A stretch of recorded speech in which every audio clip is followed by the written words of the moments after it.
Hello everyone, welcome back again to my channel. Before watching this video, don't forget to like, comment and subscribe. Now let's start this video. Seamen's injuries. The Jones Act, unseaworthiness, and maintains and cure the Siamese triplets. In a, Siam, in a seaman's suit for personal injuries, the complaint or libel may contain three grounds of recovery. The unseaworthiness doctrine maintains and cure and a claim under the Jones Act. The appearance of these three claims in the same suit give rise to many complex problems, including joinder of claims, jury trials, res judicata, status of limitation, removal of claims from a state to federal court, survival and wrongful death action, maritime lines, and the claims of foreign seamen. The purpose of this comment is to examine the interrelation of these claims with an analysis of the problems arising from their being brought in one suit.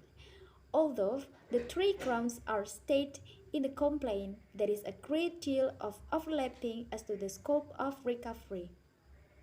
Thus, recovery under unseaworthiness and Jones Act claim is identical. The injured seaman is entitled to medical expenses, past and prospective, indemnity for loss of earnings, past and prospective, and an amount on account of his physical injuries and for pain and suffering. Under maintenance and cure, the injured or ill seaman is entitled to maintenance a living allowance sufficient to enable him to maintain himself in a manner comparable to that which he received aboard ship medical expenses until he reached the point of maximum recovery and which is computed to the end of the voyage on which he was injured.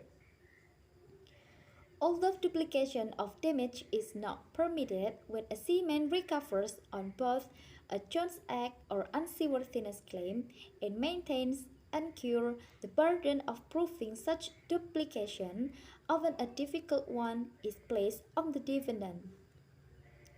The Jones Act, enacted by Congress in 1920, provides that a seaman injured in the course of his employment by the negligence of the ship owner, master, or fellow crew member can recover damage for his injury. The doctrine of unseaworthiness, which is a part of general maritime law, imposes the duty upon the ship owner to provide a seaworthy vessel based not on negligence but on strict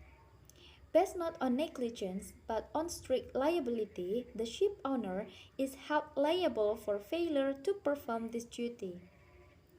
Maintenance and cure, also a part of the general maritime law, provides a seaman with the right to maintain and cure for injury or illness occurring while he is in the service of a ship. This right, based on the seaman's employment relationship, does not depend on the ship owner's fault. These three claims, different in their nature, are often joined in a seaman's suit for personal injury and brought in either one of the three places: the admiralty side of the federal district court, the civil side of the federal district court, or a state court. Where such a joinder appears in a suit on the admiralty side or the civil side of the federal district court, brought there because of diversity of citizenship, the joinder presents the difficulty. However, where there is no diversity and federal jurisdiction is solved on the basis of federal question, the joinder of the three claims creates problems. When a suit involving the Jones Act, unseaworthiness and maintenance and cure is brought in a state court pursuant to the saving to suitor clause, a jury trial may be obtained for all three claims. When such a suit is filed on the civil side of the federal district court based on diversity of citizenship, a jury trial is likewise obtainable for all three claims.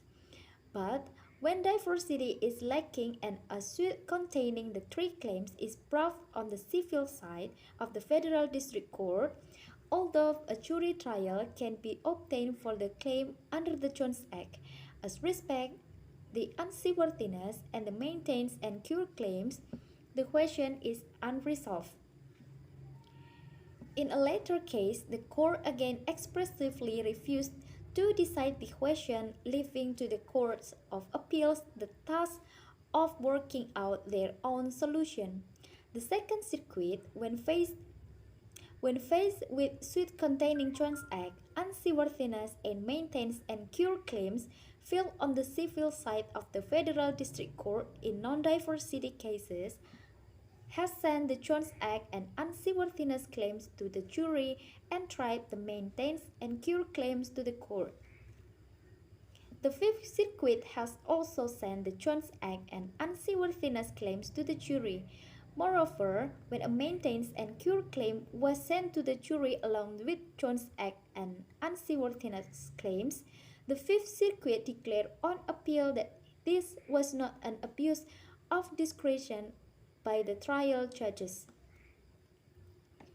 There is some indication that the Second Circuit might follow this result. Hence, the two general maritime law claims of unseaworthiness and of maintenance and cure have been treated differently as respect trying them before a jury. There is much to be said for trying all three claims to the jury. It has been urged that reason of judicial economy as well as the danger of duplication of damage call for a joint trying of this claim. In addition, there are other compelling reasons why the Jones Act and unseaworthiness claims should be tried together. The Jones Act and the unseaworthiness claim are considered as one cause of action, giving rise to but one recovery where both claims arise out of the same facts. Thus, it has been held that the bringing of an unseaworthiness suit will act as a bar to a subsequent Jones Act suit based on the same fact. To try one claim to the jury and the other claim to the judge would divide one cause of action for the purpose of the model of trial. It is not surprising that no case has been found where a suit containing both a Jones Act and unseaworthiness claim brought on the civil side of the Federal District Court without diversity result in the Jones Act claim being tried to the jury and the unseaworthiness claim being tried to the court. Although the claim of maintenance and cure is generally deemed separate and independent from the Jones Act and unseaworthiness claims, judicial economy and the avoidance of duplication of damage suggest that a jury trial for a three claims is still the better solution. Whether or not maintenance and cure claim is based on the same facts as the other two claims. The Supreme Court held that a judgment on a claim for personal injury based on unseaworthiness will be assertion of a claim for the same injury based on the Jones Act. This result is based on the reasoning that because the seamen suffered a single wrongful invasion of a single primary right, both claims must be tried in the same suit.